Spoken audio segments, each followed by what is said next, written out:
Good day everyone, so let's talk a bit about this recurring idea that Nilou is a niche unit.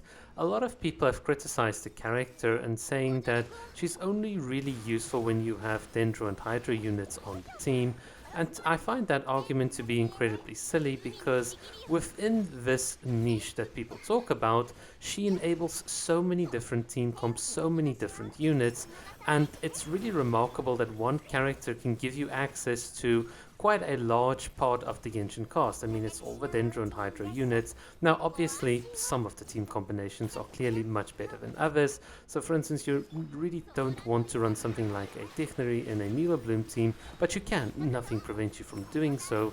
But other fringe units, for instance, like Candace, find a very comfortable home here with Nilou, and that to me is just amazing. The fact that I can have all of these flavors and combinations, it certainly does make me feel like, well, if you're enabling such a large part of the cast to be viable, then are you really that niche? But let's take this a bit further. So, outside of Nilou's bountiful bloom teams, what else does she have? Can you use her in like a taser team, a freeze team, and so on? And obviously the answer is yes, but to this everyone will immediately, instantly object and saying, but what about Qingshu?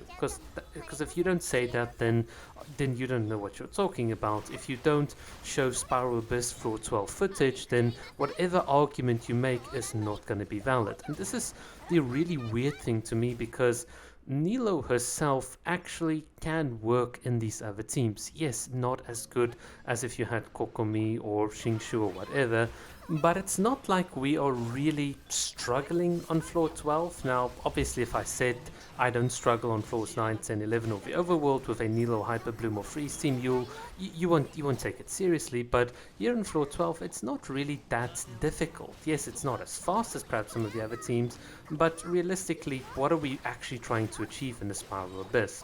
We just want to check whether our units are decently built, and with the variety of team comps that are on our account, can we beat all the content in the game? And from my perspective, you very well might have someone that is struggling on the second halves of the Spiral Abyss due to having a very limited account, and if they just had the bright idea of using Nilou on the first half, they can clear in a decent time that will allow them a bit more leeway in clearing the second half, just as an example. Now to you might find what I'm saying really, really ridiculous, but this is a reality that I've seen so often with a lot of players. They're pigeonholed into using the formula, the Qingshu, the Xiangling, the Bennett. It's almost like we never really encourage a lot of creativity, and you're only allowed to encourage creativity if you can already prove that you can beat it using the standard formula.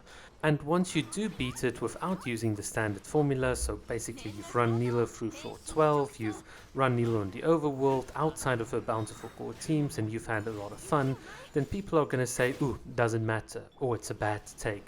And it's just like the laziness that I find in the Genshin Impact community is truly astonishing, just because we've solved the game in terms of like some of the meta and the strong units on paper doesn't mean we should like stop exploring and trying alternatives. For me, if someone said to me, yeah, I can't use Nilou in a Geo team, I tried, then it's like, well, yeah, we've got good reason to believe that might not be the world's best idea, but it certainly does no one any harm to just try this character in other teams and see like what you can do.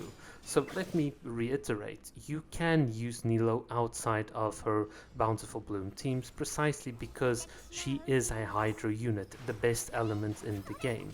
You can enable so many different types of Nilou Bloom teams within Nilou's quote-unquote niche, and this makes Nilou such a fantastic unit because she enables you to play with many different characters. In a sense, she helps extend the longevity of the game, unless of course you are just someone that is a pure min-maxer and that's all you care about.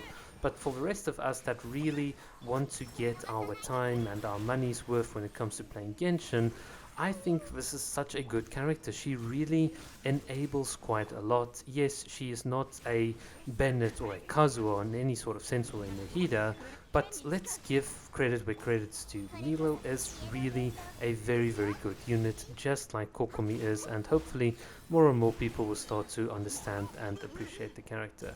Right, that's my story. Thank you guys for watching.